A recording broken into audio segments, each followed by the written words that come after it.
The Genki Ala Wai Project is a project under the Hawaii Exemplary State Foundation nonprofit. Our mission is to empower the students, teachers, and community to restore the Ala Wai watershed, and we want to make the Ala Wai Canal a swimmable and fishable place by 2026.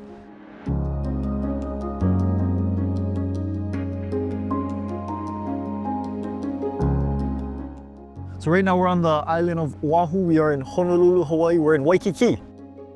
Right behind us is the stagnant and the worst end of the canal. So this is where they ended the dredging when they made the canal.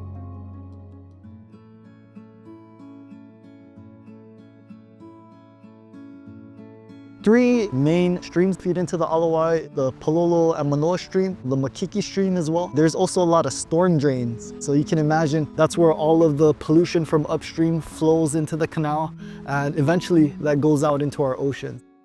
If you have a healthy water system, sludge would break down on its own. But if you have an impacted waterway where you don't have oxygenation and circulation, then you have the natural tendency for all the organic matter to putrefy, rot, and that would build up to what we call sludge, is putrid organic matter.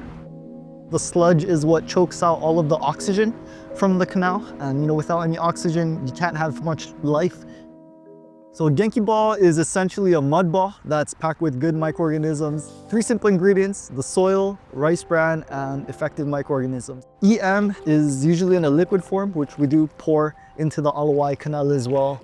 So Genki balls are made of EM1 solution, which is lactic acid bacteria, yeast, and phototropic bacteria. We also have molasses and rice bran, which is also food for the microbes to grow in the soil as well too.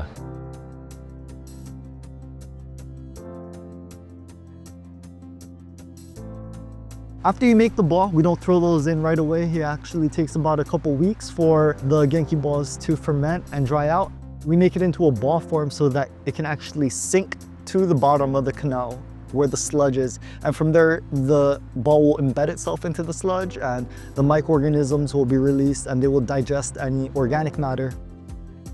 Before we can toss, we make sure we have the before data. So we have a baseline. And in fact, we take two data sets. So one is the deployment, and then one we take further downstream. We realize that once the Genki balls drop to the bottom, they absorb the water, they release the good bacteria that ferment and digest, they actually clean up downstream.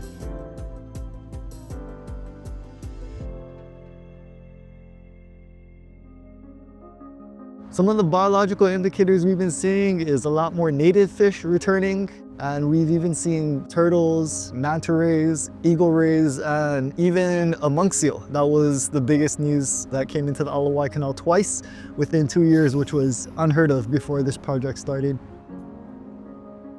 The community has really responded in a positive way. We're so blessed that the community has really embraced the project. Thank you to our volunteers first and foremost for continuously coming out, empowering us with their support, their time, their efforts, and also of course to the community for being so supportive of the vision to be able to clean up this waterway.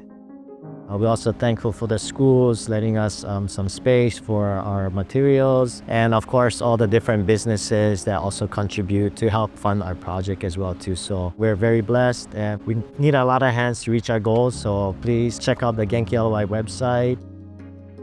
What I love about this project is how inclusive it is. I've been fortunate to work with different companies, people from all walks of life. It's so cool to see, people come together for a cause that's bigger than all of us. It's really fulfilling when I see the kids come out to the community events, just to know that it's their future, right? They're the next generations, and we're able to empower them, at least give them an idea, plant some seeds of how they can help to restore our environment. Knowing that, what we are doing, it might be small, but we're making a difference. This is just the catalyst to much more opportunities.